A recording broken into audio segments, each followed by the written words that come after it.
today. Sorry, I got the blurb that the meeting was being recorded. And I want to start as we usually do, though our guest today, as some of you may have heard, is basically halfway around the world where he's joining us, and we're extremely grateful for him doing so. But let's start with our regular meeting. And I'm going to start with an update on the internship program that many of you know and have heard we undertook this year. Lisa, Ryan, and I have been very diligently working to get that internship program up and running. And what it is the Effort Metals Foundation gave a grant to the Texas Solar Energy Society to try to increase the diversity of the people who are in the clean energy field. And each of the chapters got some money so that we could help implement such a program. And so, like I said, Lisa, Ryan, and I have been diligently working on getting the application and the program ready. And we're almost ready to launch. We actually got our first job posting for us to seek interns. And we hope in the next week or so, the application will get posted on our website, and we will send it to 4 or 5 of the local colleges that we are working with to try and get this to students. It's a maximum 10-week program. Most of these are going to be remote, working with the clean energy companies, and it's paying $15 an hour. So if you know of any students in the North Texas area that would like to participate, or any clean energy company that would be looking for an intern, we do have some money that we would help pay for some of that for the small companies. But otherwise, we do expect them to be employees of the companies that are participating. Again, any potential clean energy company out there that is wanting to participate, we would welcome them sending an email to either Lisa, myself, or Ryan, so that we can start getting them on the list of places where we can place interns. And I think we need to place or want to place up to 7 interns. And we have several, we have a number of months in which to do that. So we welcome participation from the membership and those attending this meeting for that. Lisa, you want to give us an update on membership? Hi, good morning. I'm Lisa Megal. I'm the membership coordinator, and I want to welcome our regular members, and I see some names I don't recognize here. So I like this Zoom meeting stuff is sort of fun, but I'm looking forward to eventually meeting back in person. But I don't often get to talk to somebody, a speaker who's sitting on the island of Madeira on a Saturday morning. So that's pretty cool. But anyway, our meetings are open and free to anybody to attend, but we very much appreciate if you want to join NTREG. An individual membership is only $20 a year. We also have slots for folks who are in the industry, individual proprietors. There's a professional membership for $150 a year, or if you have a bigger business and have a few employees, the membership level is $275 a year. And both of those professional and business members get a clickable link on our website under the sponsors page, so people can find out that you support your local chapter of the Solar Energy Society as a business. But the money goes to fun things like paying for Zoom, and when we're meeting in person, we sometimes have to pay for event spaces. It goes for event fees. right now, the money that Rosa was referring to for the internship was from a grant, but who knows? Maybe NTREG members would like to sponsor an internship. Those kinds of things are all very gratifying, to people to be able to support a young person trying to get into the industry. But anyway, so if you are currently a member and you're wondering about your status, you can send me something in the chat and I'll look you up. Otherwise, welcome to everybody, and hope you enjoy the presentation. Thanks. Thank you, Lisa. Normally, Mark Whitty would make a presentation on where we are with the DFW Solar Tour and other events that are upcoming. I will tell you that we had hoped that the DFW Solar Tour would be partially in person this year, since it was completely virtual last year. That decision has not been made, and Mark is not has been out of the country recently, so we're waiting for him to make some final decisions based on the level of coronavirus in our area at this time. But the solar tour, which, as you know, is our signature event, is being handled, and it may end up being virtual again, but we're working on that. And if you want to participate either as a volunteer, or you want to volunteer your home or business for the tour, please contact Mark Whitty on the NTREG website, and he's the chair of the DFW Solar Tour.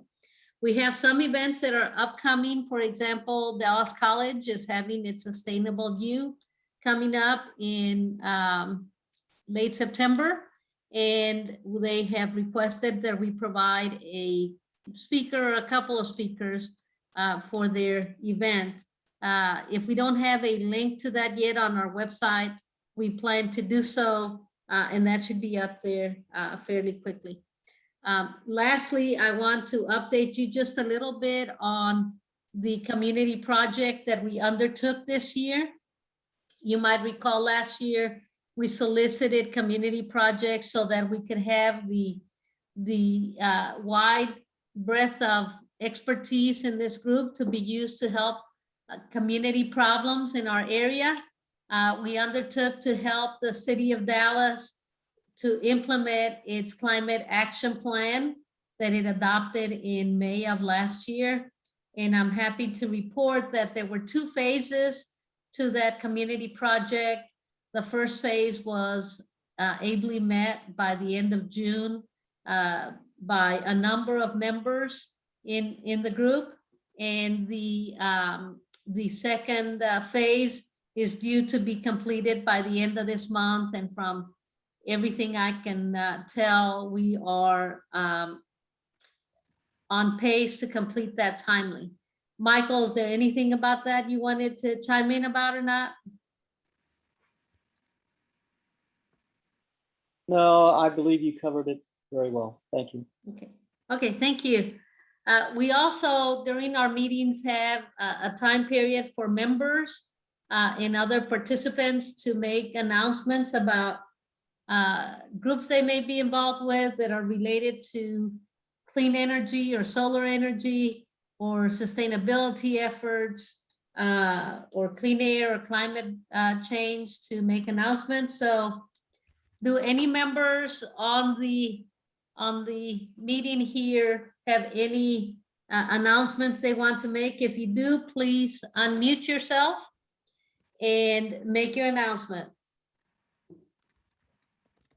Anybody?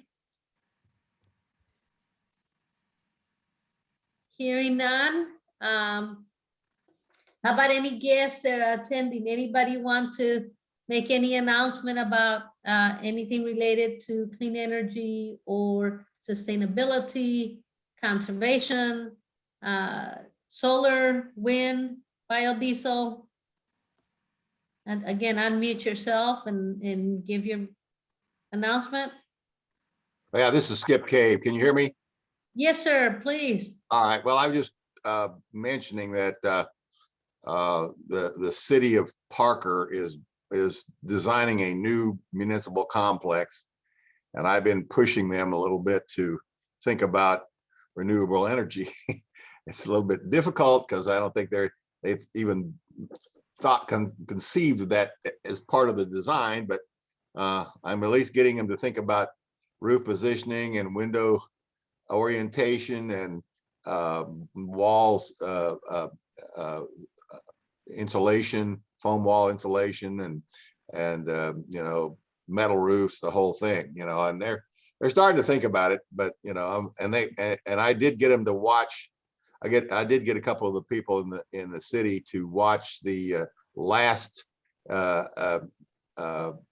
presentation for the NTREG by the Dallas architect. I thought they were interested in that. So we're getting a little bit of movement there. I just wanted to let you know what's going on there in the city of Parker. Great work, Skip. Keep it up. Thanks. Anybody else? Okay. There are also groups that we try to coordinate with, or I should say that we coordinate with as much as possible. One of those groups is the Climate Reality Project. They meet the third Saturday of the month from 1 to 3 p.m. Their meetings right now are still virtual. Is anybody on from the Climate Reality Project that has any announcements they would like to make?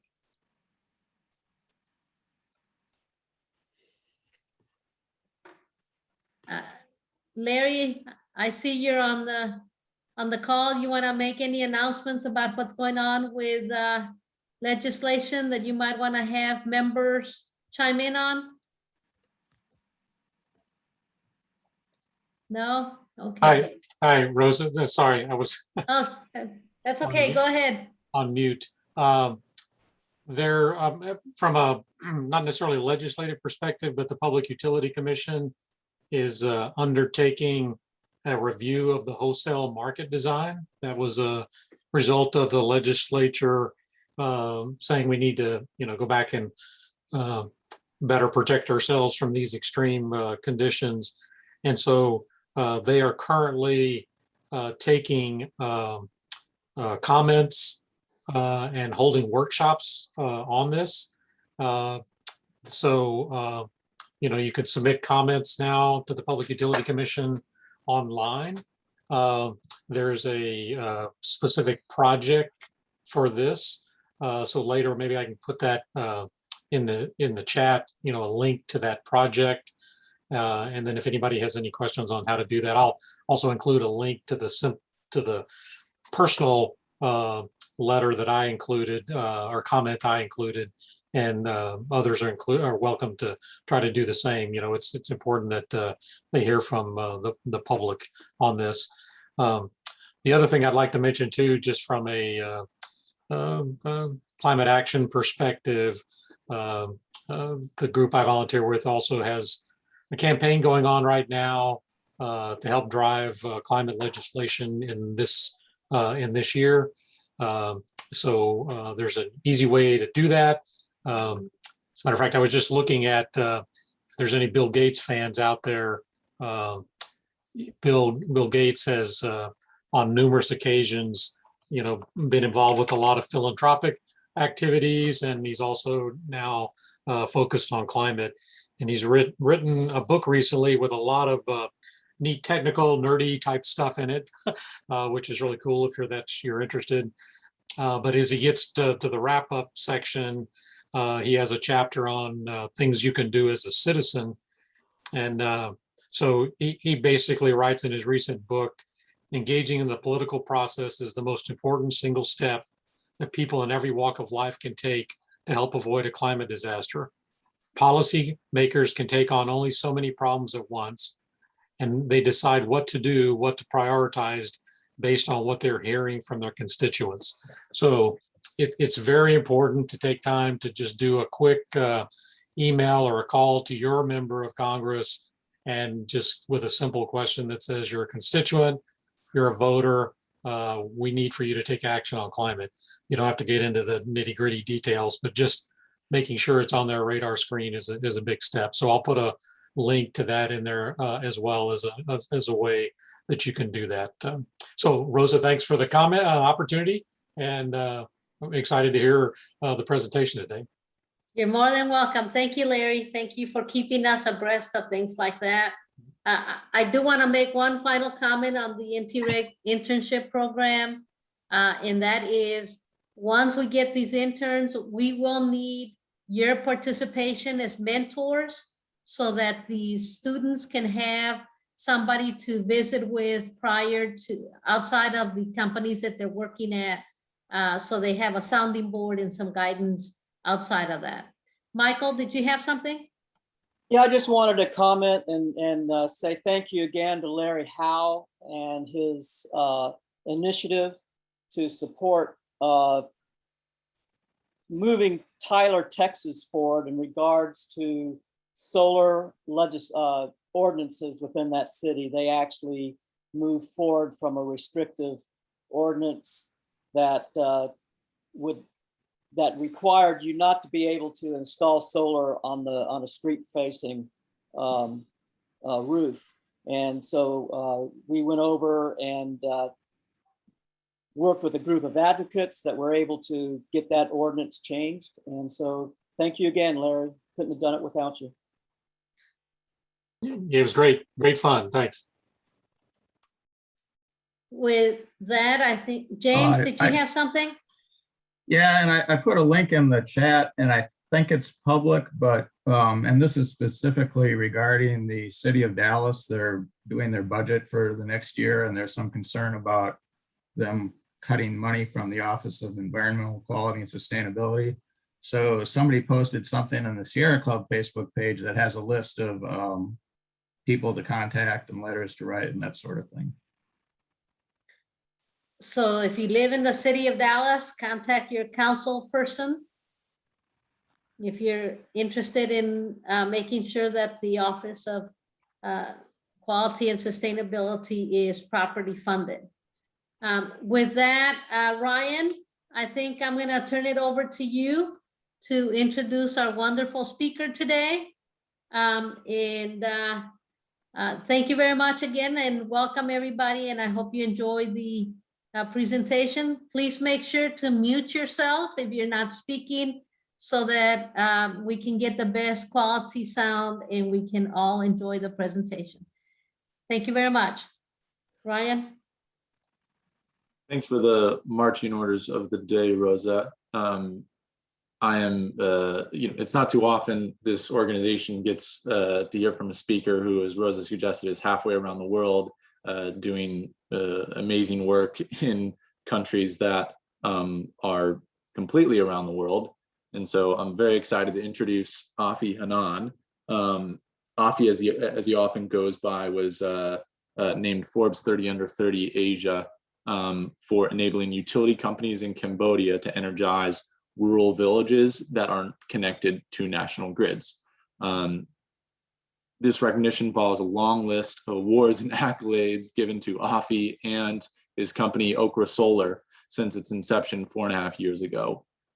Widespread recognition of Okra's social mission and its leaders is propelling the company towards key milestones, including an upcoming Series A funding round and continued expansion throughout Cambodia and elsewhere. More broadly, there are more than 850 million people around the world that don't have access to modern energy services. Affy and Okra provide Internet of Things, AI-enabled hardware and software to the last mile energy companies so they can sustainably energize remote off-grid communities. I could continue reading on and on about Affy and Okra and his accolades and everyone else at the company's accolades, but I'll leave it at that, and I'll let Affy get into things to give us the firsthand story of him, his company, and their social mission. So with that, Affy, take it away. Awesome. Thanks so much, Ryan. And let me just share my screen. Ching, ching. There we go.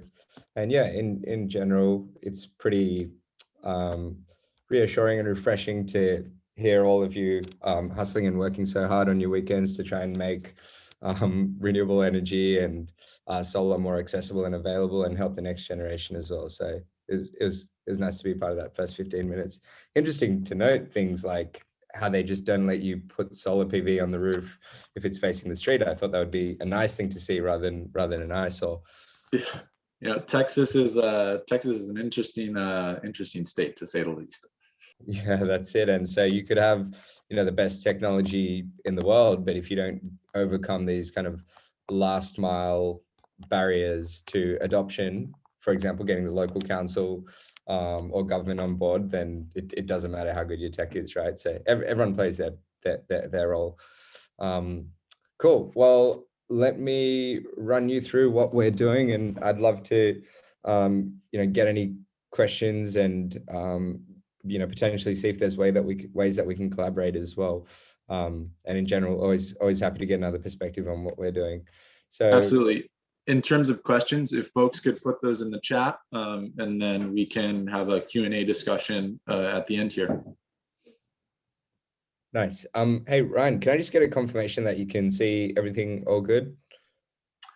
I can see your slide. 800 million people without access to electricity. Looks good. Nice. Yeah, awesome. So yeah, as a bit of a backdrop, I'm not sure how much you all know about energy access, and energy access is basically making sure that people can actually get power in the first place. And currently there's 800 million people who don't have any access to electricity. So that means they're literally using like diesel that's lugged over, across a boat, across roads that don't really, function properly, all the way out to these remote communities just to get the basic essentials like lighting, potentially mobile phone charging for like a few hours at nighttime. And half of these people actually don't even have that luxury. They're burning kerosene fuels in their homes. And an interesting fact is that if you cook for 3 times a day in your house using kerosene and wood, so if you use lighting from kerosene and wood for cooking, as many of these families do, it's equivalent to smoking 2 packs of cigarettes a day. And there's just, like millions of children who are growing up in these kind of environments. Women are spending on average in these off-grid areas 14 hours plus just fetching and collecting firewood every single week. So yeah, not only does not having access to electricity prove to be a massive inconvenience, but think about the other side, which is the side that I'm more excited about, which is what about all the opportunities that they're cut off from? So the way that I see it, I was born in Bangladesh, but I grew up in Australia, and growing up, like I did heaps of cool stuff. Like I was making robots, making websites. And when I go back to Bangladesh, my family kind of were a little bit upset at me because I was like, what are you guys going to do when you're older? And they're like, well, we'll probably just divide this land up into quarters and then grow some rice on it, but we'll grow less rice because there's less land per each of us. We're not lucky like you. We don't have all the opportunities that you have because you grew up in Australia. And I was like, I really had to think about that for a while. And at first I took everything they said and I was like, you're right. Like I'm so privileged. I have all these opportunities. I've got a good education. I don't have to worry about, safety, security, any of that kind of stuff. So I can do whatever I want to do.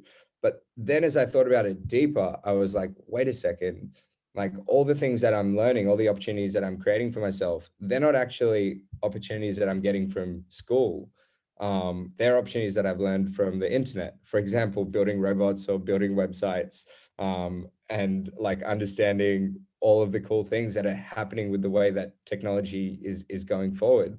We're not learning those things at school, and anyone can access the internet, right? It's not that hard. So I think anyone can become whoever they want in today's world. And so that kind of is the justification behind why we so strongly want to make sure that every single person has access to electricity, because we're like, if you have electricity, you have your basic food, water, shelter sorted out, and you've got time to leverage electricity and the internet to be who you want to be, then you can be who you want to be. Like the next Elon Musk might come from a Cambodian village, right? Like if someone in a Cambodian village wants to, they can study at MIT online, basically for free, right? And that they would actually be getting a better education than I got while growing up. So anyway, that's a little bit around why we think it's really important to speed up 100% electrification. But we're not a charity or anything like that. We're actually a technology company, and we're trying to scale this technology as fast as possible to make sure that everyone gets access to power. This is, in a nutshell, the main components of our tech. An IoT device that does smart distribution monitoring and controls, and I'll dig into that in a bit. And then our software platform that monitors and manages assets in last mile communities.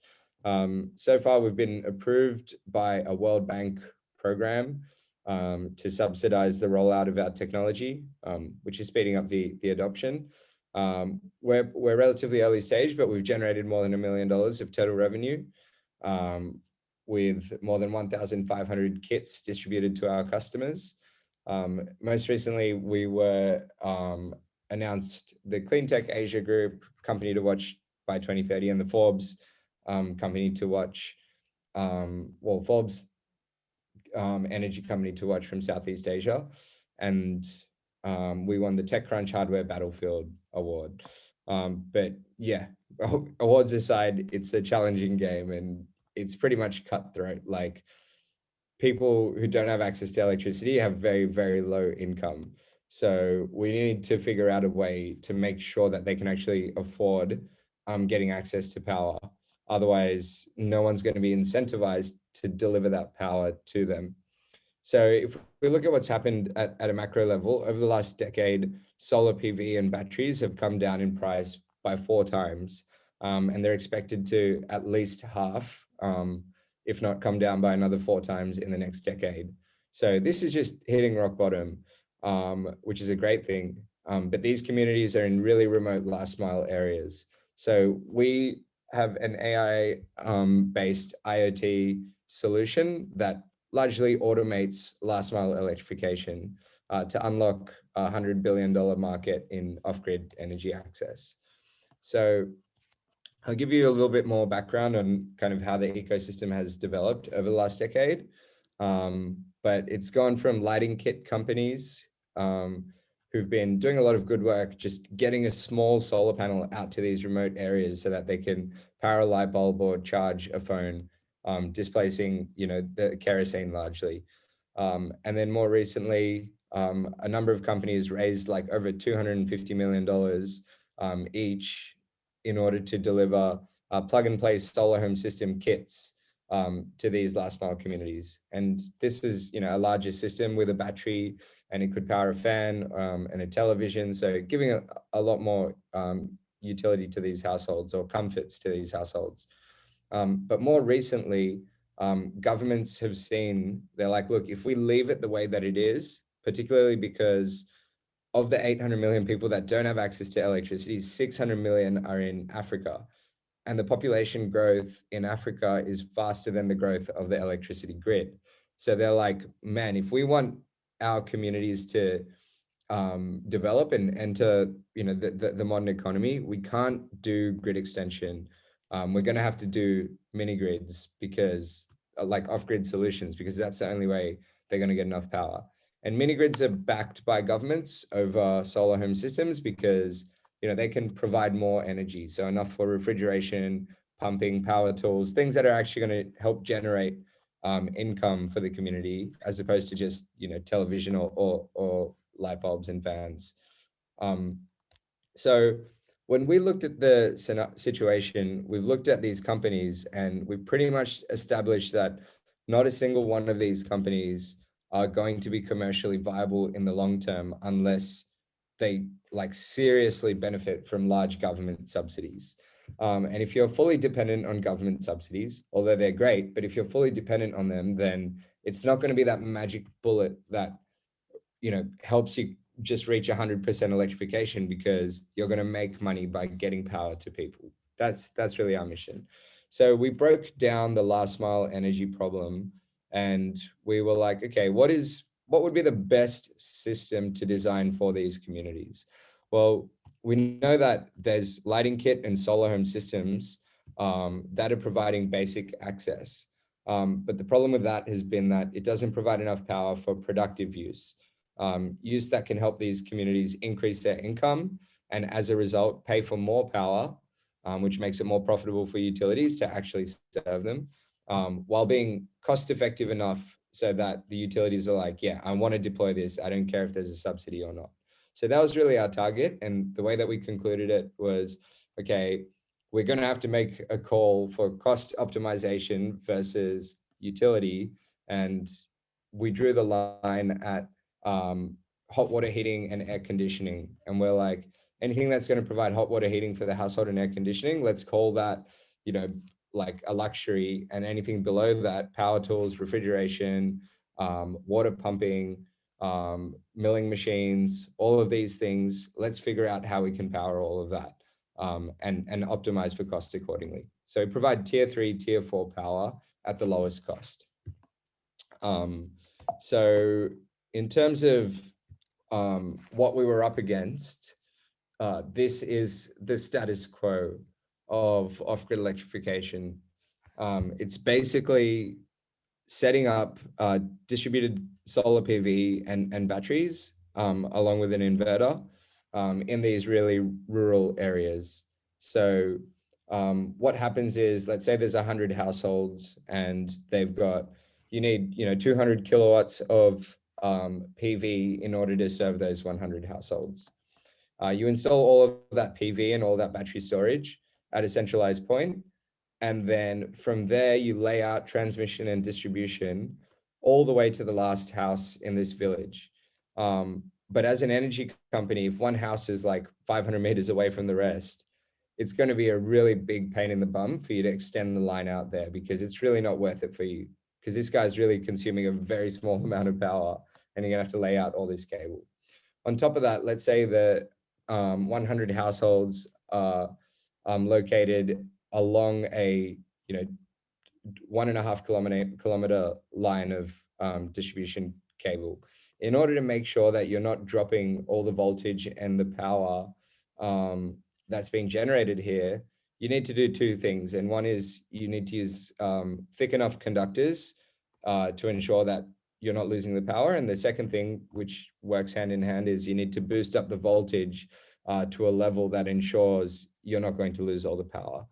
So typically last mile networks say LV 230 volts or MV 11 kV, and then dropped again at the household or at a feeder for the households.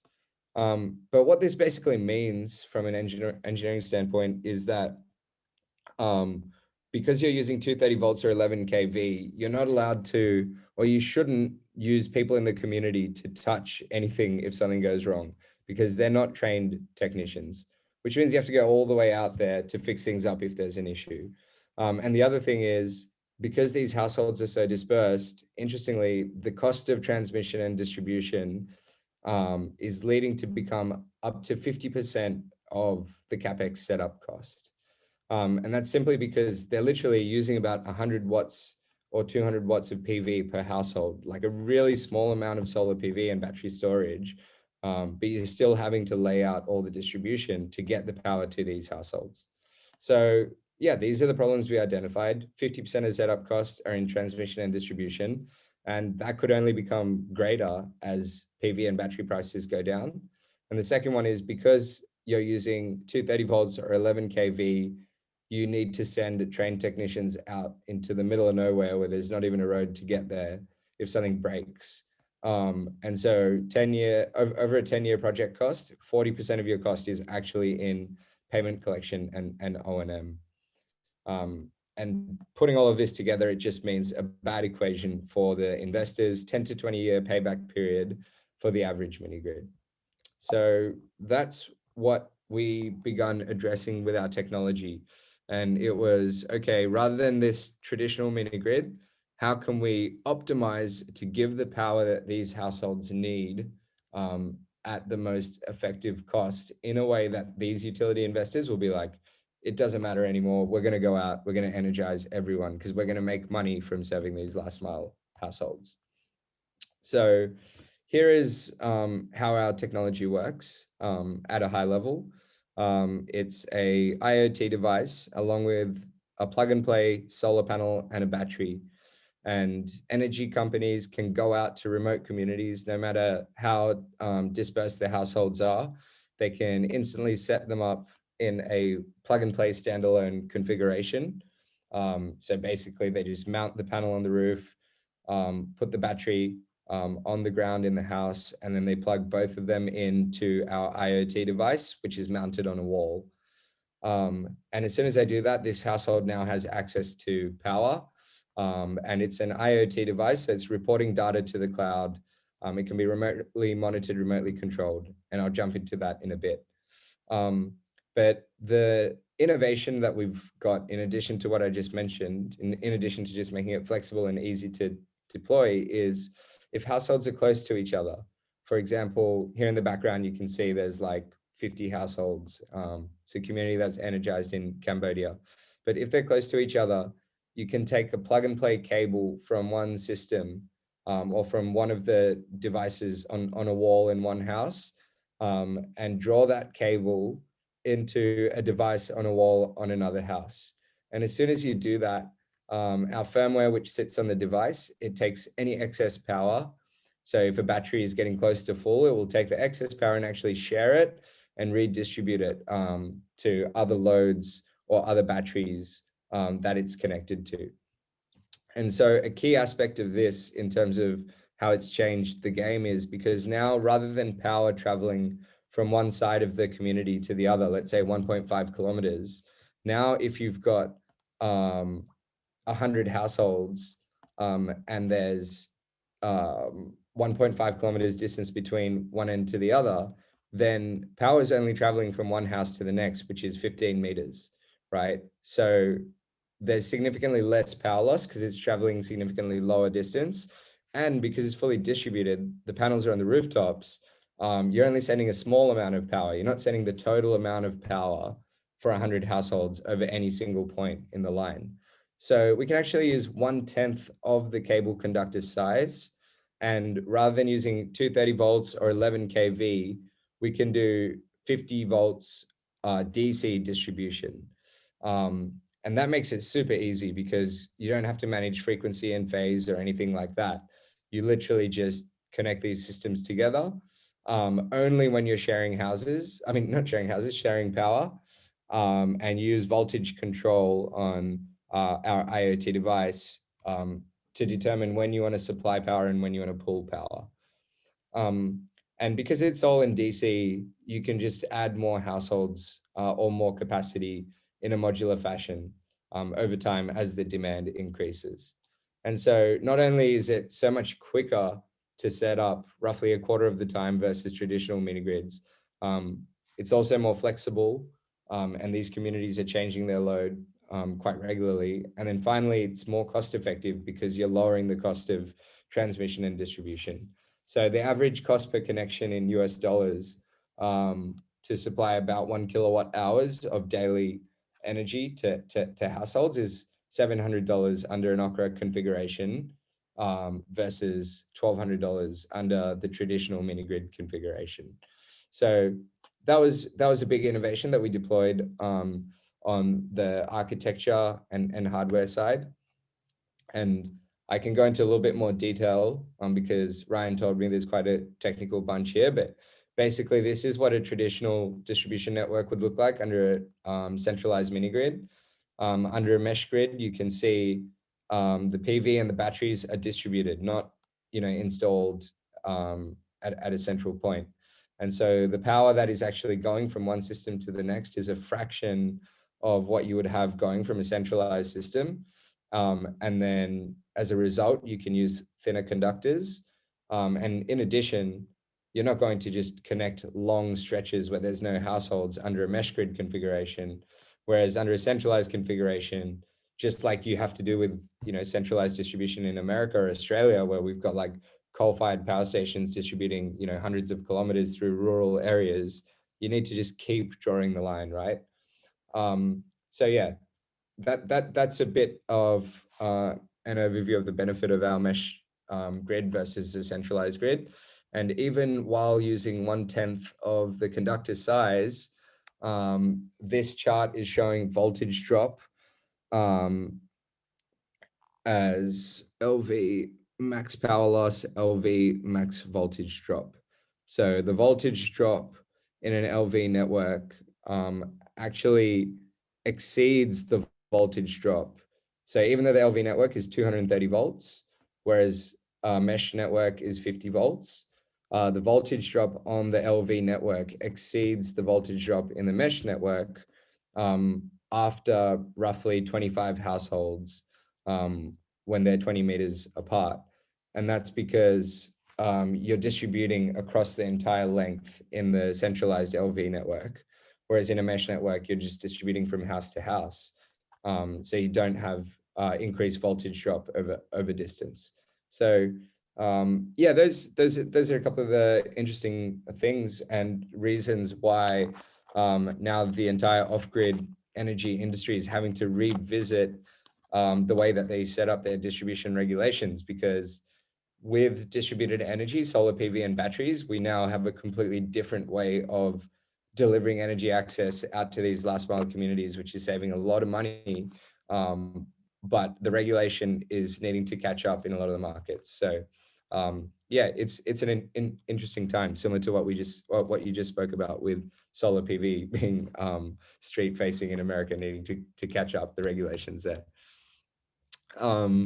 But yeah, let's go into the next bit. And that is, once these systems are installed, as I mentioned before, like going out to this village in the middle of nowhere, it's just costs so much money that people don't really want to do it. But 99% of the world's population today has access to a 2G connection. And 2G connection is all we need to get the data that we need to largely automate these last mile connections. So each of our systems are reporting 24/7 information on how this system is operating. For example, is an asset damaged, like a battery that needs replacement? Is a solar panel in requiring cleaning? Is someone stealing power from the network? If any of these things happen, our software picks up the information and issues an alert. And if someone's stealing power from the network, it will disable their system and notify a local maintenance agent. So a local maintenance agent in the village basically has access to the app, and they can see all the issues that are popping up. For example, someone stealing power from the network, or Steve's solar panel needs cleaning, and they will actually go out and action it by talking to that house and be like, hey, we see that you're stealing power, you've been cut off. I can put you back on, but if you do it again, the utility is gonna have to repossess your assets. Or, hey, Steve, do you reckon I can jump up on your roof and clean your panel because we're not generating as much power as we could? And so this is actually creating local jobs. And because the system is 50 volts DC, it's safe to operate on. So all of these local people can do the fixes. And ultimately, the software insights and automation is letting the utility manage these last mile networks in a very hands-off way and reduce their operational costs, because they don't have to pay for staff to go out to these areas. They're just paying local rates to local labor in local communities to actually do the work. And that's making it more competitive for them. So if we look at the equation, it's basically like, all right, now these utilities who are our customers, so in Cambodia, Philippines, Haiti, and Nigeria, and there's this we just had an earthquake today in Haiti as well. So these places are just absolutely brutal to try and serve because there's just so many simultaneous problems running, right? But these are our customers in these countries, and they are using our tech because basically they're going from a 10 to 20 year payback period to a 5-year payback period on their investment, which makes it, quite attractive for them to actually bring electricity out to these rural villages. So I can give you a little bit of an overview around how we've progressed since we started. So we finished our prototype tech in 2019. And then in 2020, the year of the pandemic, we actually hit mass production of our tech. And then we started distributing it to our customers who were, wanted to get energy out to these communities, even in these challenging circumstances. And yeah, we deployed more than $1 million worth of revenue since then. 500,000 has come from tenders from governments or UN or the World Bank. And recently, as I mentioned, the World Bank has taken wind of how this solution is being used to rapidly energize households. For example, in Haiti, during the week the president got shot, the 35 households just got installed by our partner because they were like, yeah, this is so quick, so plug and play, and we can get these people energy. We want to deploy this right now. So they managed to get it done. And off the back of that, the World Bank was like, wow, you guys can move things even during the most challenging situations with this technology. You're actually getting houses connected while, there's a power vacuum in the country. So now we're working with the World Bank in Haiti to energize thousands more households. And yeah, I'm really hopeful that that goes forwards because they're really in need of good infrastructure so that they can get opportunities among such a difficult period. And yeah, in general, overall, we've currently got about $60 million of contracts with utility companies in Philippines, Cambodia, Nigeria, and Haiti that will be serving over the next couple of years. Hence, we're raising our Series A round of investment so that we can stack up our team and our manufacturing capabilities so that we can distribute to meet the demand of our customers. I'm going to wrap up by taking you down into a little bit more around like the impact side and how it works on the ground. So in the Philippines, our partners have energized 678 households with our tech. So that's over 3,000 people that have got access to energy for the first time. And hundreds of households are actually financing appliances using our platform as well. And what does that mean? I can dig into it a little bit. Sorry, I think someone might just not be on mute. Apologies, it's just coming through a little bit of sound. Unless, did you want to say something to me? I just muted them. Sorry about that. Okay, no, all good. Yeah, and I'll dig into this a bit, but this is actually really cool. I'll show you in a second how appliances are financed through a platform and what that actually means. But in essence, financing appliances are needed because households have no income to buy the appliances, and these appliances actually help them generate more income and pay for more electricity, which makes it a more profitable model for the utility and the household. But this is kind of how the business model actually works. So we worked with these two companies, Infund and Element Renewables Group, who actually are a US company who are deploying infrastructure in the Philippines as part of some of their work. But they put together a vehicle specifically for off-grid electrification. And they're a for-profit company. They want to make money on the infrastructure that they deploy. And there's 7,000 plus islands in the Philippines, and the grid just can't go to all of them. So they put together this money, and they're using that to deploy last mile connections using our technology. And their forecast return on investment is actually 15% over a 12-year period, which is quite attractive in any market. And it's simply because these communities are going from, paying like $15 a month for diesel and kerosene to now paying, and diesel and kerosene for like 3 or 4 hours a day, right? To now paying about $12 a month for 24/7 energy from Okra networks. And then with the savings and with their ability to use productive energy, they're actually generating more income, and they're using that to scale up their energy consumption. And that's allowing these utilities to actually make a pretty decent return on their investment. It's kind of like a win-win situation. So I'll go into a little bit more detail. This is an example of what's going on in some of the key markets that we're in. So Cambodia, 200,000 households without energy. Nigeria, 14 million households without energy. It's crazy, right? But here, if we look at Cambodia, here's a community that is on the banks of the Tonle Sap, which is this big lake. And yeah, they've been here for generations because there's a lot of fish in the lake. However, the problem is when the rainy season comes, which is basically, you know, once every year, the lake increases in water level and all of the houses basically start flooding. And so the houses are actually on stilts over here. So they're on like a 3 to 4 meter stilt. I should have grabbed a picture, but I didn't.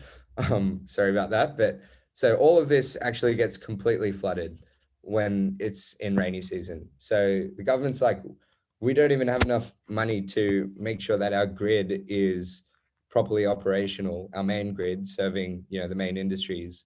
Like we can't afford to bring, you know, underwater sea cables to actually go through this river and energize these remote communities. There's only like a couple of hundred households here.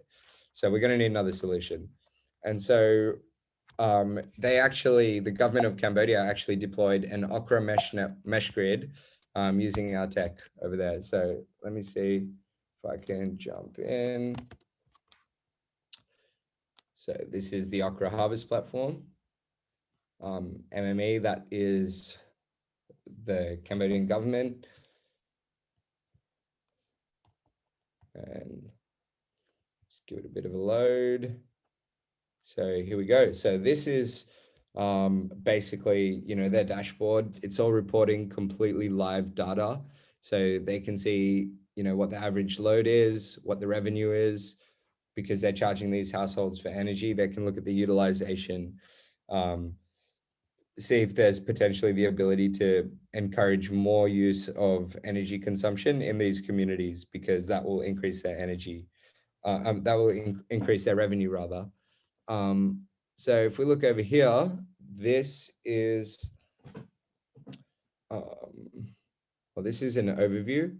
So system uptime, 99.7%. So this grid is actually more reliable than the national grid of the country in a rural area where the data coverage is only 87.6%. So when the data coverage isn't there, we need to store the data on board and then send it back out to the cloud when data coverage does come across. But basically it is a really remote area, right? And this is where it's at. And we can see here are the rivers, and there's like the big lake, the Tonle Sap. And yeah, in the rainy season, this whole place floods. And so the government just decided that we can't bring the grid out. And if we look closely, I can show you another one here as well. Here's another village. This is a separate one that's also been energized with Okra's mesh grid tech, but it's a separate village, so it's not showing up here. But yeah, this is really how the tech works. It's kind of like there's houses that are just fully by themselves. There's a few hundred meters between that house and the next house. And it's literally using like a few light bulbs and a fan and maybe a rice cooker. And it just does not make sense to bring transmission and distribution line out to interconnect these households, because it's just gonna really blow out the budget. And there's a real shortage of budget already. So what our mesh grid tech does is it allows all those households to be connected immediately, like really quick with a plug and play system. And then when the houses are close to each other, like you can see over here, they're all interconnected into a mesh grid that's actually, you know, redistributing power between the households. And if we look into one of these houses, we can see, you know, exactly how much power they're consuming, how much power the solar panel is generating, and we can get a pretty good gauge as well of what they're using the power for.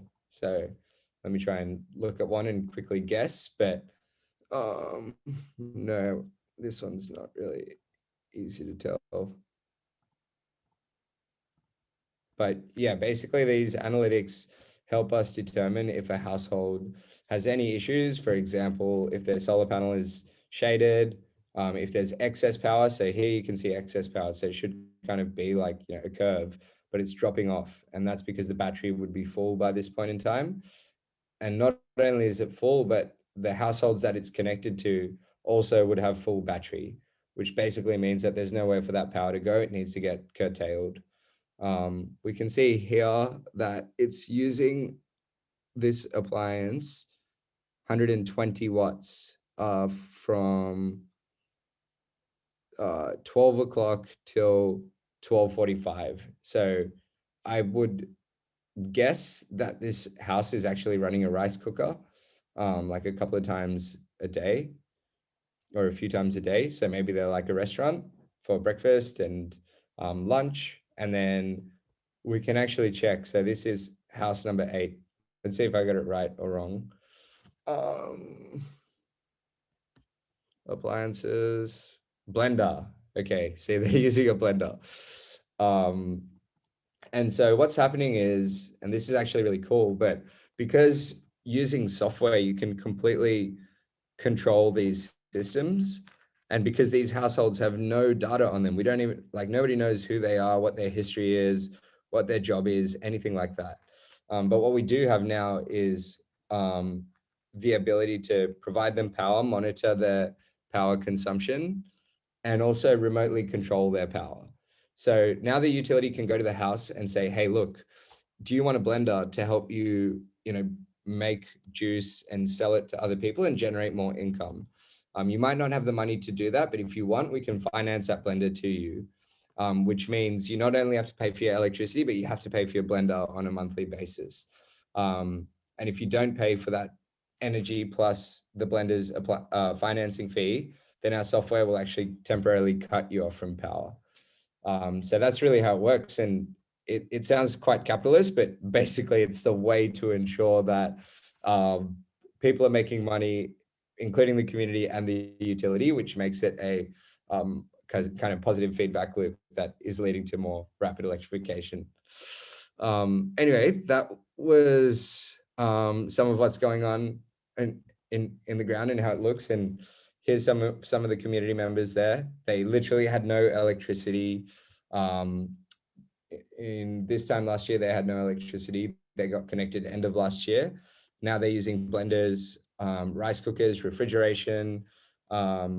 This lady is making masks in the community and selling them to companies in the city who wants like masks with their corporate logo on it. And basically the moral for me here is that there's no such thing as like not underdeveloped. There's no such thing as like, you know, us who are way smarter than them who are like living in a dark age or something like that.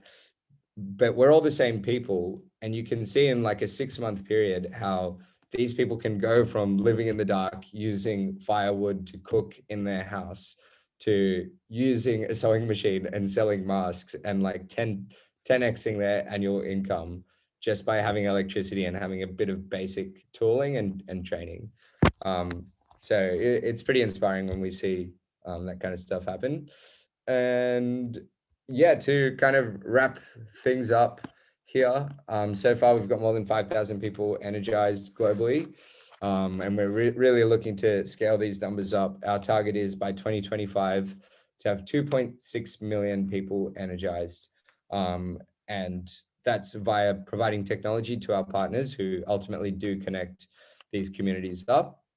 And, you know, not only is it providing electricity to communities, helping them get more opportunity and increased income, but this is the equivalent of offsetting enough CO2 that would be captured by 22.4 million trees, because these communities are burning diesel and kerosene today.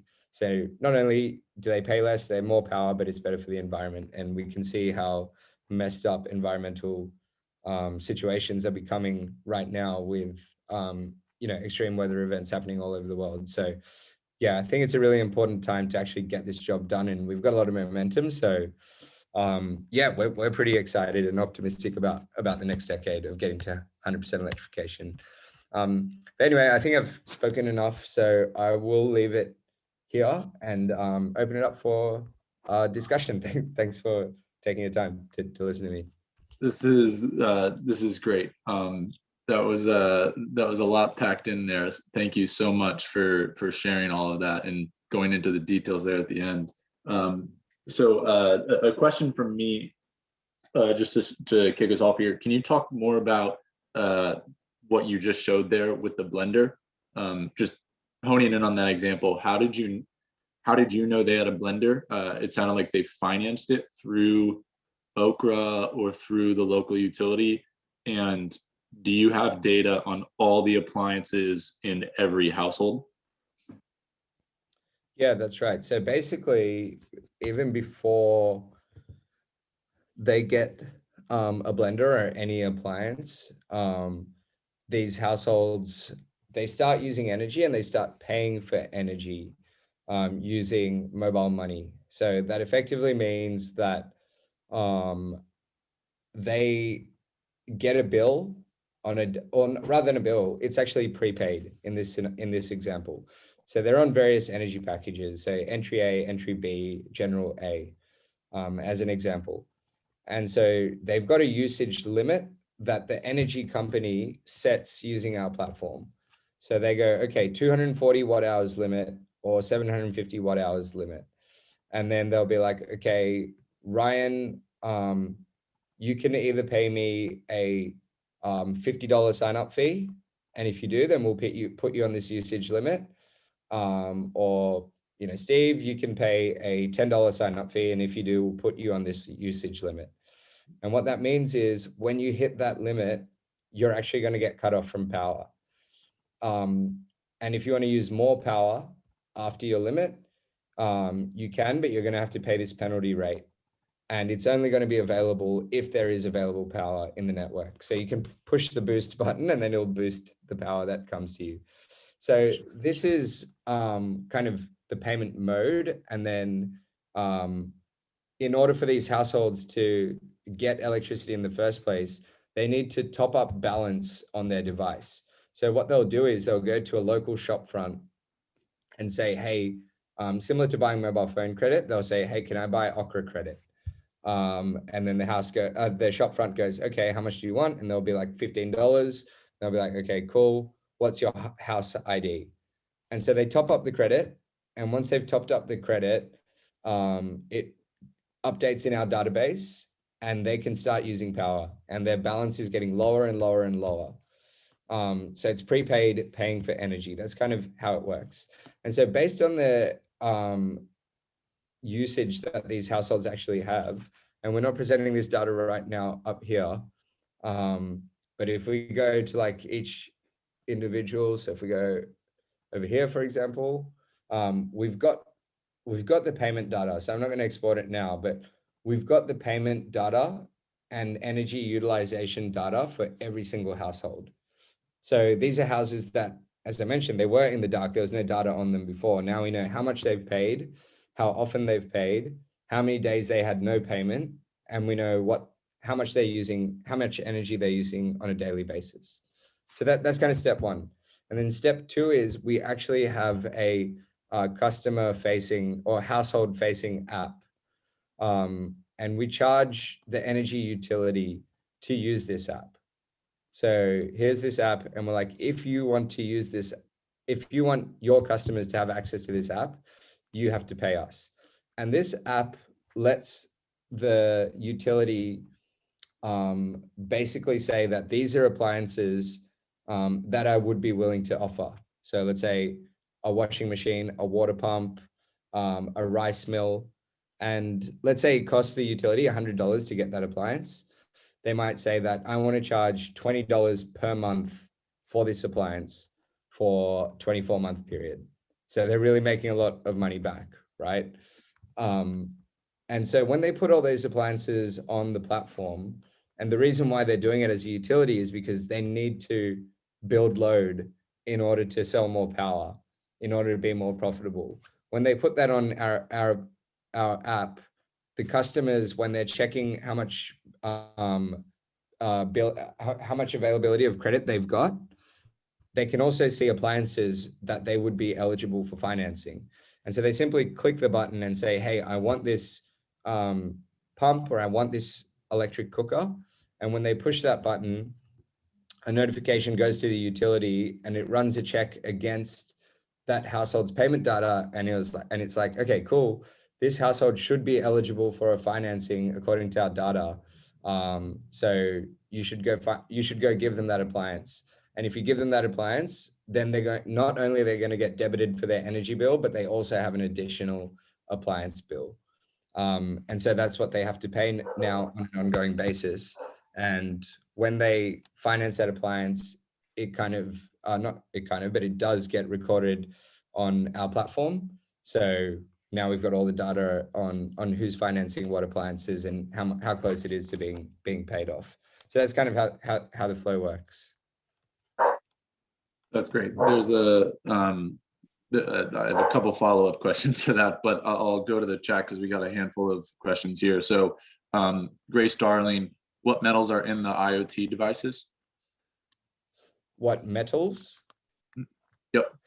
Oh, that's a good question. So like we've got a whole bunch of like electronics components like transistors, MOSFETs, diodes, ICs. I'm not sure what the metals are in that. And then we've got an extruded aluminium enclosure and a polymer enclosure, sorry, and then extruded aluminium heatsink on the back.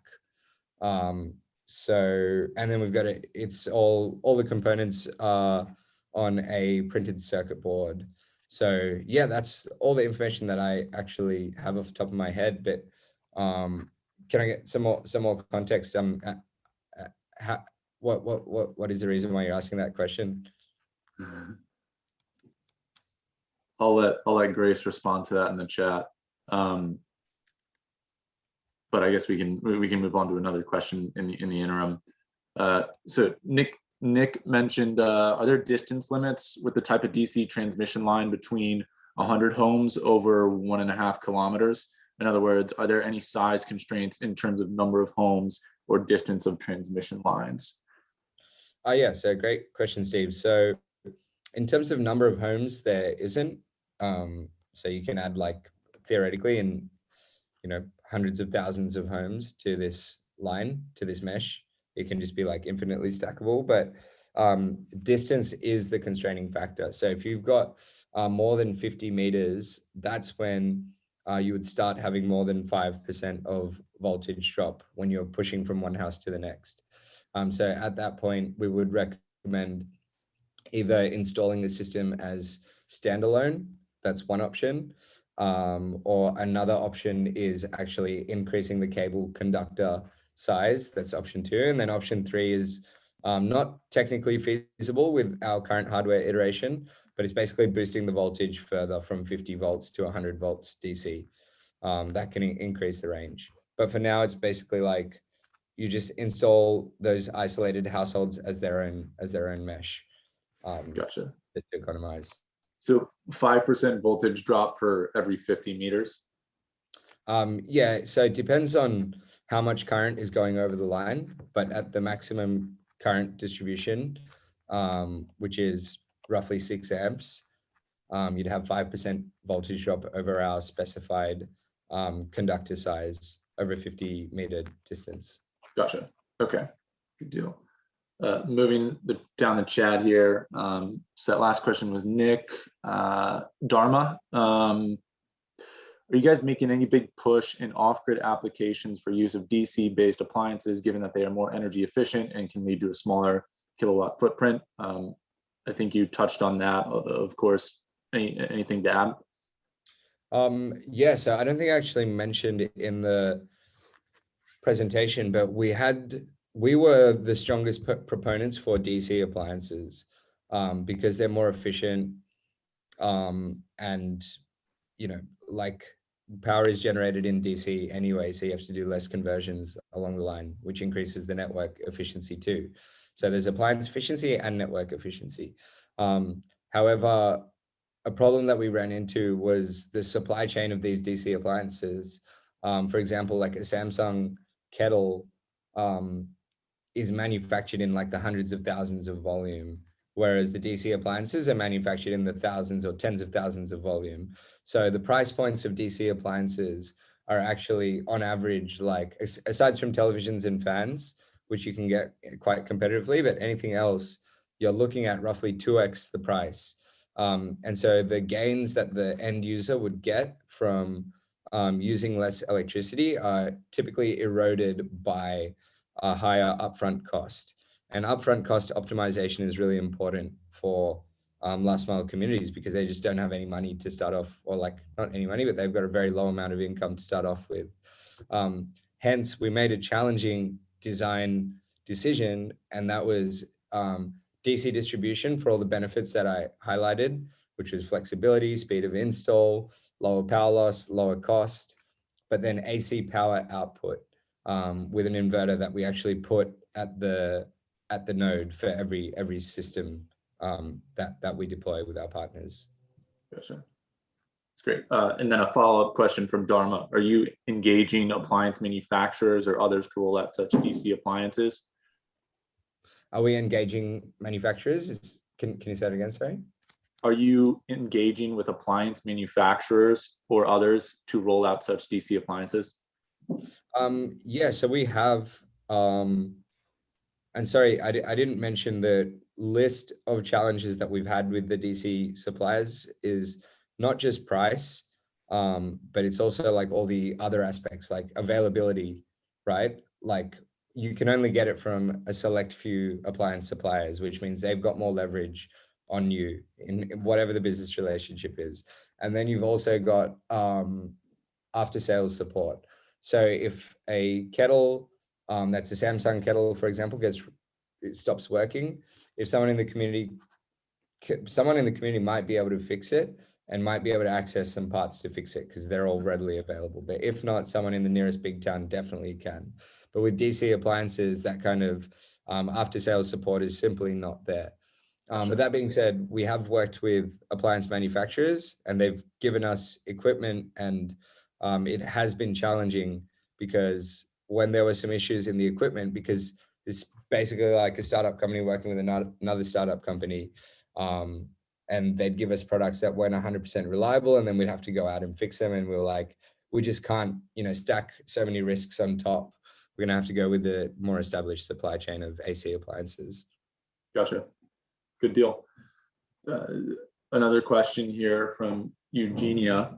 I've noticed mini grids development agencies seem to screen through a lot of communities to find those that are big enough and have high enough incomes to make mini grids financially viable. The size of the community is not a constraint for your mesh grids, but what about income levels? The low income levels, low level of current productive uses rule out a lot of the potential villages for such investments. Yeah, so that's actually a really good comment / question. And yeah, it's true. Like that's what mini grid developers are doing. And that's kind of one of the things that we want to tackle. We don't want them to only go and energize the community that has 1,000 households and like really high income, and then leave all the other households not connected and not getting access to opportunities. So the way to look at it is it's roughly half the cost to set up versus a mini grid. So there's a lot more leeway of like what would a profitable community actually be. It's increasing their total addressable market. And then the other thing that we're doing is we're supporting our customers. So I'll give you a look over here. So we basically have like machine learning algorithms that we use to do rooftop mapping. And we identify the cost of energizing a certain area. So for this area, it's like $125,000 worth of CapEx to energize all these households, 175 households. And then the energy utility is using this information. So here is in Thailand, a few islands, so $280,000 to energize 301 households. And you can see like you wouldn't want to bring distribution down through these areas. And so what our algorithm is doing is just mapping rooftops, putting in a projected load that the utility actually gives us, and then it's running a least cost electrification planning to establish how much it would cost to energize these households. But yeah, so to answer the question, using this data, the utility can then make a call. They're like, one, is it viable for me to energize this community? Because I know how much it's going to cost roughly, and I know how much they would pay me if they paid me a certain rate per kilowatt hour or per certain rate per day. And then we can calculate their forecast IRR quite easily. And if it is, then it's like, great, they're going to go energize them. If it's not, now they can use this data. Well, if it's not, it's still cheaper than how they would do it with traditional mini grids. So it's definitely more addressable than it would be with traditional mini grids. And then the next aspect is, if it's still not commercially viable, they can then go to like donors and the government and be like, hey, if you give us another $40,000 of subsidy, then we can turn this into a positive IRR project. And then you'll have, you know, all of this work off your plate because we'll go and serve this remote community. So yeah. Thanks for that. From Melon, can Okra clients sell carbon offset credits?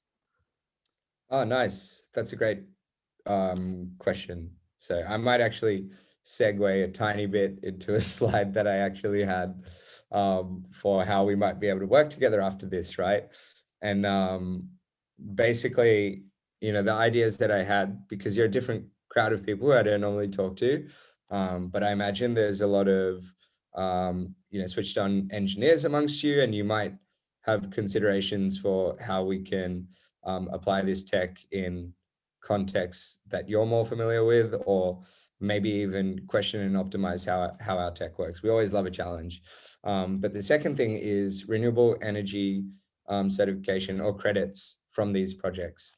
So we've actually started selling the credits from our Philippines, Nigeria and Haiti projects to some corporate tech buyers in the States. And yeah, we've gone through the process of, you know, pulling the data through, and you can see it on the platform. We can see exactly how much capacity is installed. We can also see how much is generated, how much is consumed. So if you or anyone that you know are actually interested, then we'd love to on-sell this, because what that does is it makes the project more commercially viable and lowers the cost of energy to the off-grid households. And yeah, another area that you could support if you're interested is, you know, if you actually want to make money from energizing remote communities, there's a bunch of projects that are raising money. And if you want to potentially see what it'd be like to get a pilot project off the ground, we can also arrange to, yeah, deploy a project for kind of CSR in these areas with our partners. They're all options on the table. That's great. The answer is yes, yes, and yes, I think, to all of those, in terms of folks from our group wanting to work with you in the future. Nice. So another question from Rob: what are the safeguards to prevent poor people from being trapped in a cycle of debt, electrifying their appliances? Great question. Yeah, I mean, ultimately, these are all, they're not debt in the sense that, like, there's no collateral involved, right? So they're not using, like, that is in my opinion, and all opinions are subjective, but in my opinion, like, collateralized debt for really poor people is not the way to go, because you could just be like, yeah, I'll give you this motorbike, and if you don't pay me back, I'll take your piece of land. And that would really suck. But in this situation, it's like, hey, I'm going to give you electricity and appliances if you want the appliances. And if you don't pay me back, then I'm going to have to disconnect the electricity and take my assets, so those appliances and that solar PV and that battery back. That's how the utility is playing this game. So the utility really, really wants these households to be able to pay back. They don't want them to get into a debt cycle. And it's not like they're providing them cash that they can use for other things. They're actually providing them physical things that they're paying off. And if they don't pay it off, they take that back. So there's no kind of debt trap per se in the traditional form. Gotcha. Along the same lines of appliances from Mellon, are the blenders, sewing machines, rice cookers sold from an approved vendor list? I think you touched on this a little bit. Yes, I didn't touch upon it, but basically how it works is the utility gets to choose what they want to finance. But what we're doing at Okra is creating an approved vendor list, and then being like, hey, look, we've got 5 utility customers in, let's say, 2 different markets. And if any of you need appliances, you can actually get it from us. And we've vetted it, we've tested it, we make sure it works, and you don't even have to worry about any of that stuff. And then we'll ship it over to them. So that's what we're actually working towards. So if you have any vendors that provide good, productive appliances that you want us to consider as we go into this phase of supporting our partners, would be more than happy to explore working with them. Good deal. Next question from James. Are there any IEEE or other standards for 50 DC distribution equipment or appliances? 50 volt DC distribution equipment appliances, yeah. Yeah, absolutely. So off the top of my head, I don't know what the name is, but basically we're working with the IEEE working group for SELV and XLV, which is safe extra low voltage and extra low voltage DC distribution. So it's just not what I'm personally working on right now, but there is an IEEE working group that we're actually contributing to make sure that this standard gets locked down. And then the next stage will be, and yeah, honestly, if anyone here has inroads in this space, this is where you could move the needle in a big way. And that would be like kind of advocating for these standards to be adopted and deployed globally at a much faster level. So I'll give you an example of a pain point that we have. So we go to a country like Nigeria and we demonstrate to the Nigerian government and the Rural Electrification Agency that, hey, we can deploy faster, cheaper, and more reliably than traditional mini grids. And they're like, awesome, like we want to roll this out like really, really quick. So they approve us for the World Bank subsidy that they've borrowed $500 million from the World Bank, and they're using this to subsidize connections. But then when they approve us for the subsidy, they're like, yeah, you can get $120 per connection, but the mini grid gets $320 per connection. And we're like, well, why are we getting a lower subsidy than the mini grid? And they're like, well, the guys in Washington, they wrote the documentation, and they say that in order to get the $320 subsidy, you need to meet A, B, C, X, Y, Z standards, which are pretty much European grid standards or like US grid standards. And it just doesn't apply to the context of these rural areas who have lower income. They don't even have the space often because of flooding to set up a centralized mini grid. So we really need to advocate. It's a crazy game. Like we're trying to get energy in Nigeria, but we need to advocate with people in Washington to make sure that they're familiar with the latest technology that is being used to solve these problems. Otherwise, in a sense, it becomes a market distortion that slows things down rather than supporting it. So yeah, if anyone knows anyone in those spaces, then please just shoot your email, and I'd love to have a chat with you afterwards. Definitely. Thank you for that. So from Michael Martin, you referenced the local utilities who deliver the solution in these remote communities. Is that a requirement, or are some local markets served by local businesses or entrepreneurs? Yeah, so I guess it's just our distribution channel, because we're trying to scale as fast as possible. So we pick companies who either have distribution in like, tens of thousands of households in their like license area that they want to serve, or companies that are moving in that direction. But if it's a local person who just wants to serve their own community and buy all the CapEx off us, technically they could do that. But at the phase of where our company is right now, we don't really optimize for training up those kind of stakeholders, because it would take a lot of time with limited amount of scale.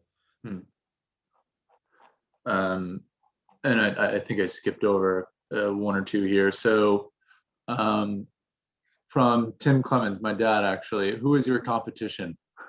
Nice, got the family on board. Yeah, definitely. So, okay, well, there's a few, but I think one interesting one to note would be a company in America called Zola. Zola Electric has raised over $270 million. So they got a lot of money, but as far as I understand, it's been challenging for them to run a profitable model. And one of the things that they recently, so first they deployed a solar home system. So ours without the ability to interconnect and share the power. But the problem that they had there was that the households would use the power, they would love it for the first kind of 6 to 12 months. And then as their energy demand increases and they're like, I want to use a water pump, I want to use a refrigerator, the system's not able to supply that demand. And then the household would get upset at Zola and be like, well, I've got another 18 months left on my bill. I'm not going to pay for that anymore. And then Zola would be in hot water.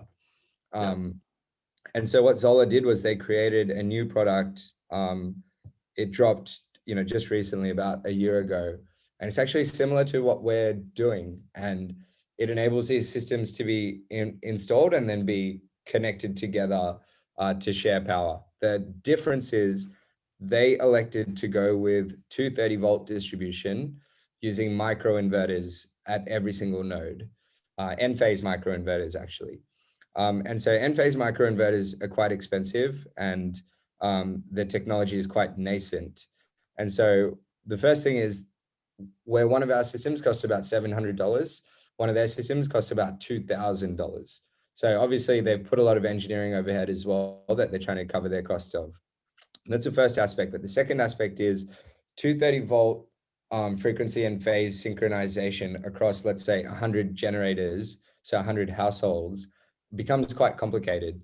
And because they're doing it in a single centralized bus, where every single generator is continuously connected, whenever there is a fault at any of those 100 devices, the entire grid goes down, right? Whereas in our network, you only connect to the line using our firmware controls. So you connect the switch to the line when you want to share power or when you want to pull power. If there's a lightning strike, or if there's an earthquake or a typhoon, and some houses literally get completely taken off, all of the other houses either work completely standalone, or the houses that are completely taken off are off the network and the other houses can still interact with each other. So those are the two kind of big advantages, positioning ourselves well against Zola. I could keep going on, but that's probably a key competitor. Good deal. So I think for Michael, do you have any projects that could be considered community solar owned, operated? No, I think he answered my question with this last statement about opportunities to develop community shared. So I'm fine, thanks. Okay. Larry, how are the pods accessing the cloud? Yeah, cool. So it was Mike, right? Previous question, Mike. Yeah.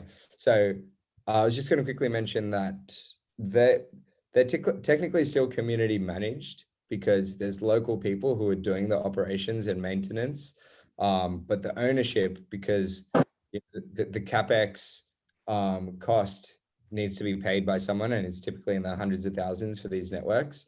They're typically paid for by utilities, but yeah, in the future we might see a whole lot more. For example, like the World Bank just wants to get grids deployed, but wants the community to operate and maintain it.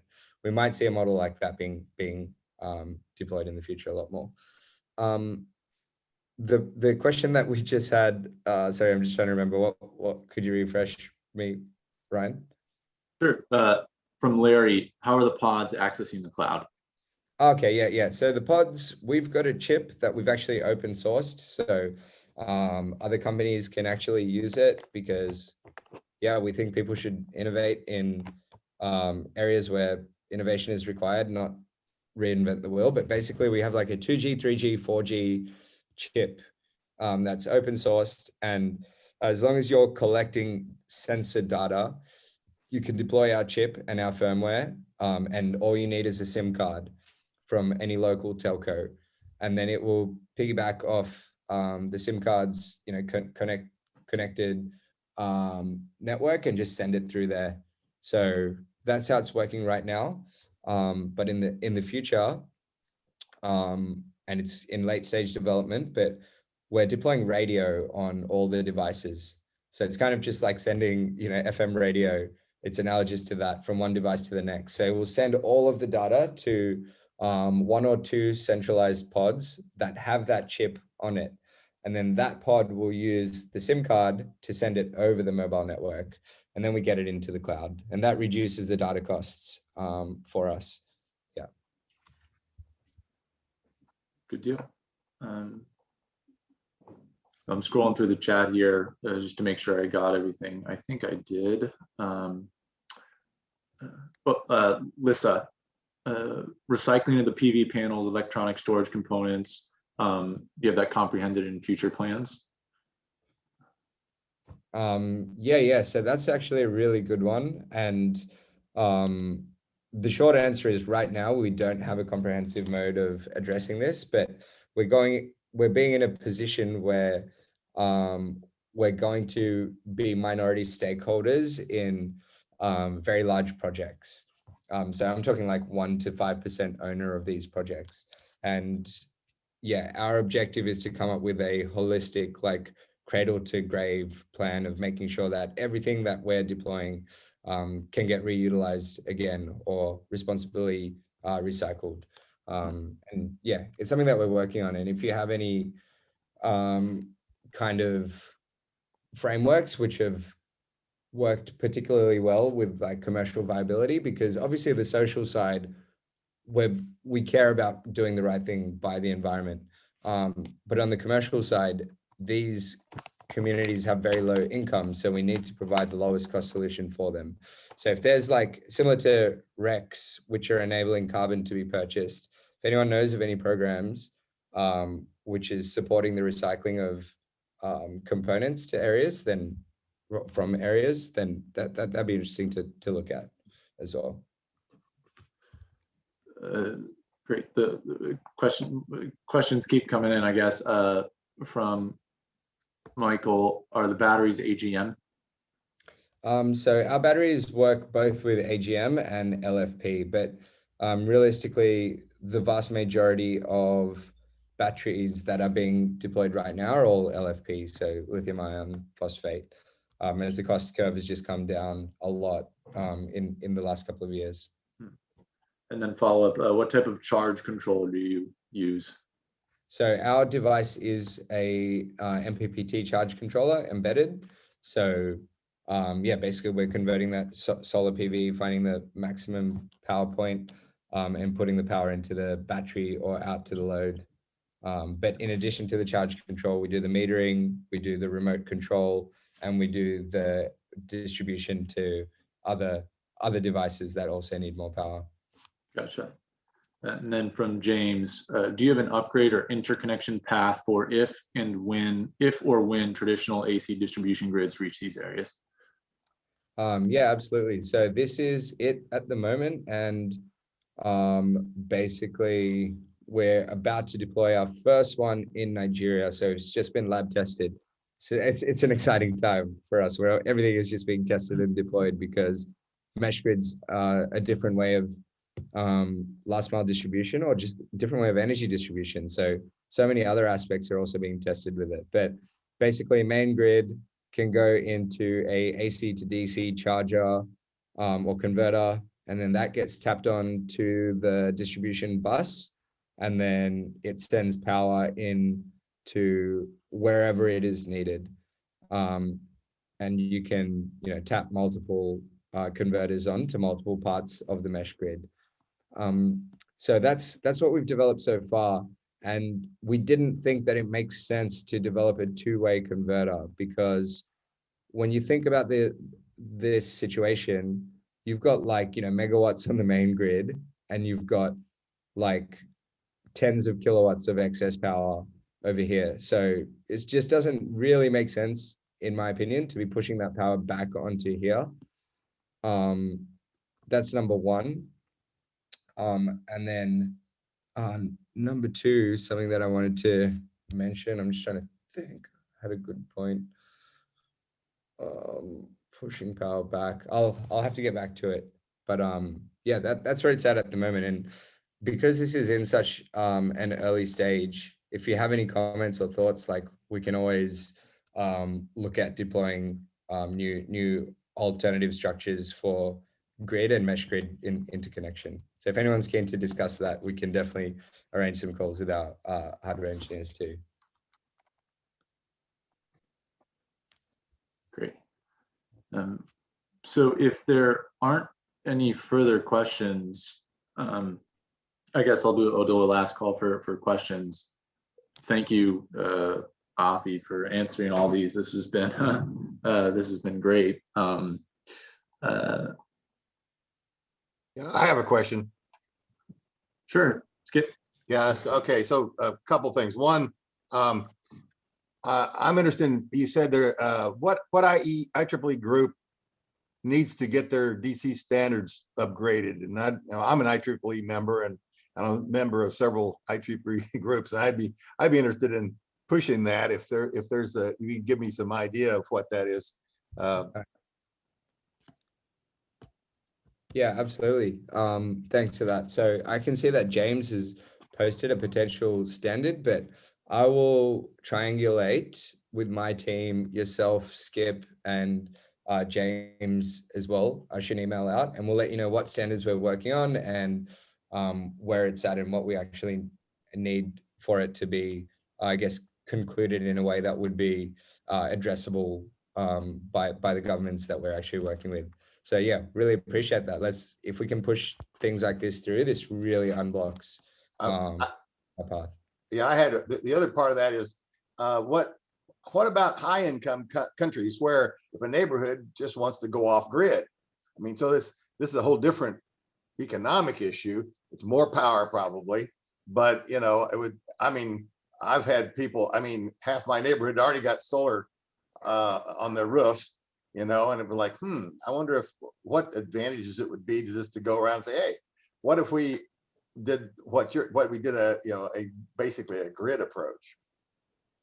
Yeah, absolutely. Well, I think it definitely makes sense. I mean, then you're not paying for all the transmission charges of the national grid.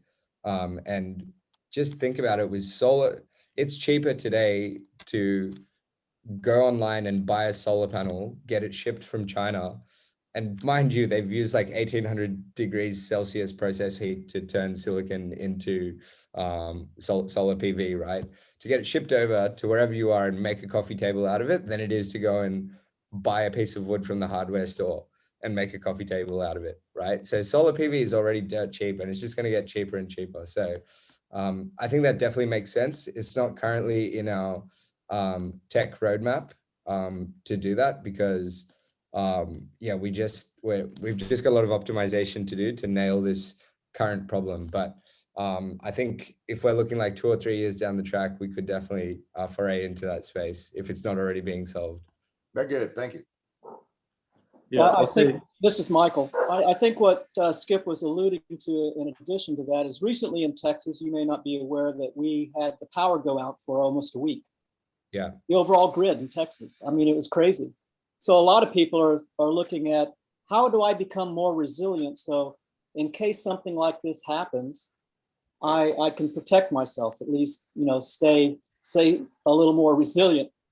So do you see your system as an opportunity to maybe address that type of, it's not something that's going to be used all the time, but it's there when it is needed? Yeah, absolutely. So that's actually the other point that I was going to make. Now I remember when we were looking at the Grid Connect slide. So in the context that we're operational in, it's kind of, Texas scenario to the power of, 50 or to the power of 100.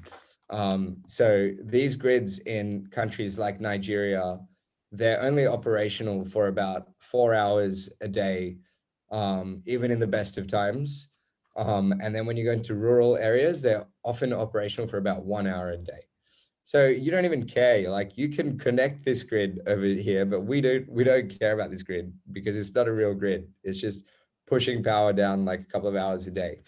And so that's why having this backup, pull this excess power, whatever it is coming through and is available, is really, really valuable. This is like the long-term reliable energy supply. And then if the utility decides that they're going to put down high cost last mile electrification all the way from the main grid and connect it to all the houses, then that could be great in theory, but it could also still suffer from a lot of power shortages, in which case the backup keeps providing the supply. So yeah, you're spot on. That's actually how we're selling it to our customers. That's the whole narrative behind it.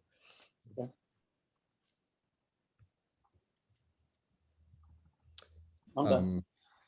Yeah, some other interesting things, I guess. In Australia, they're experimenting with in rural areas, just exactly what you said, Skip. And that's taking the community off the grid. And the reason why is because in Australia, we've got like a lot of, like quite a harsh climate in the rural areas where there's like lots of, really dry trees and high winds, which are blowing these trees and sometimes toppling these lines over.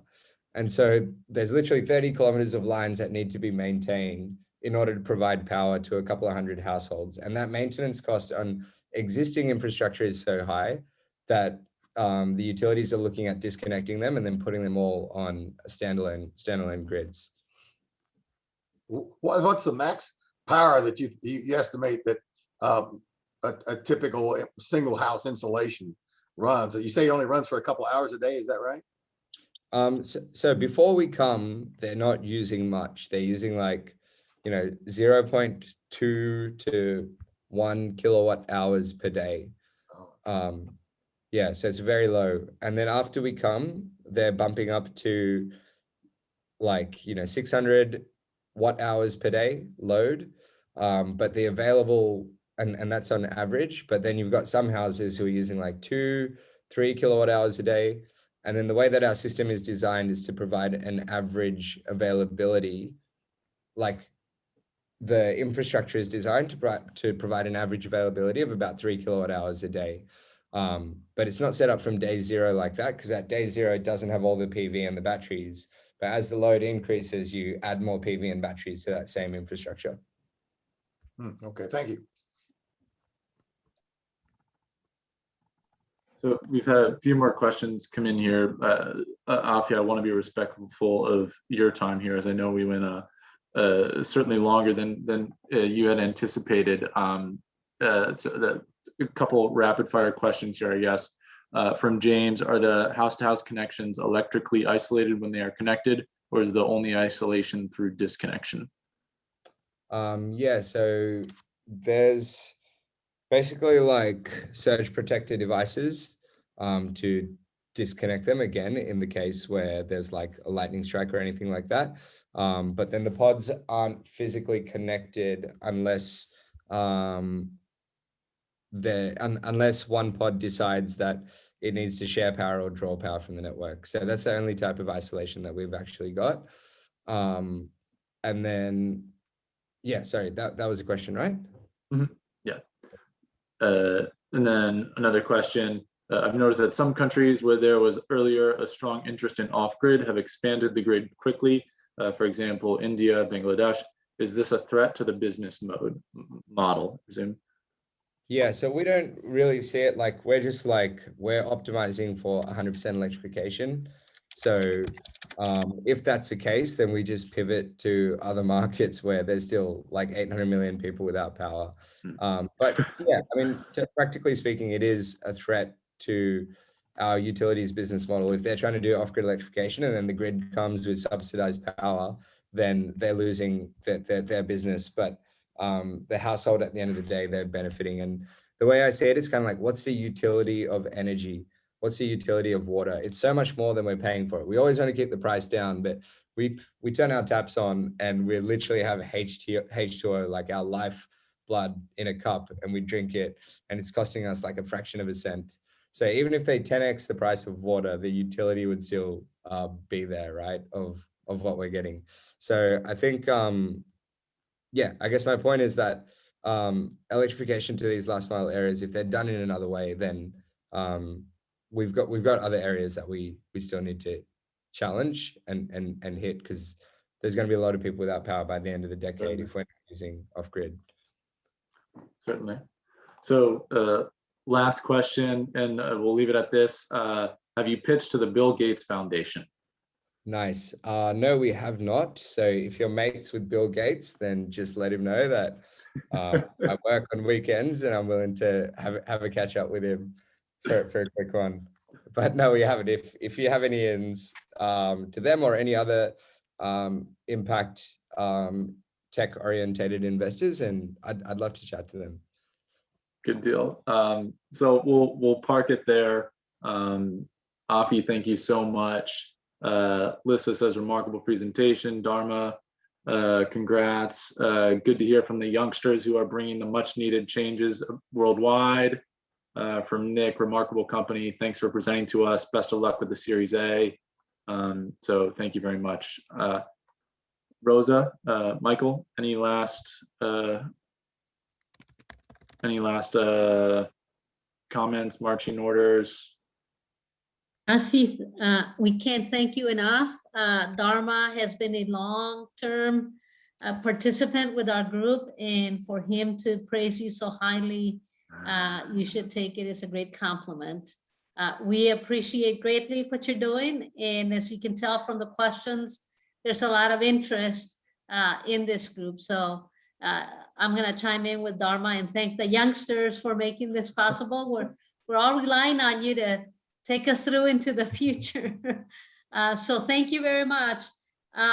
I do want to announce that our next meeting is again on September, unfortunately, it's September 11th, but that's the second Saturday of the month.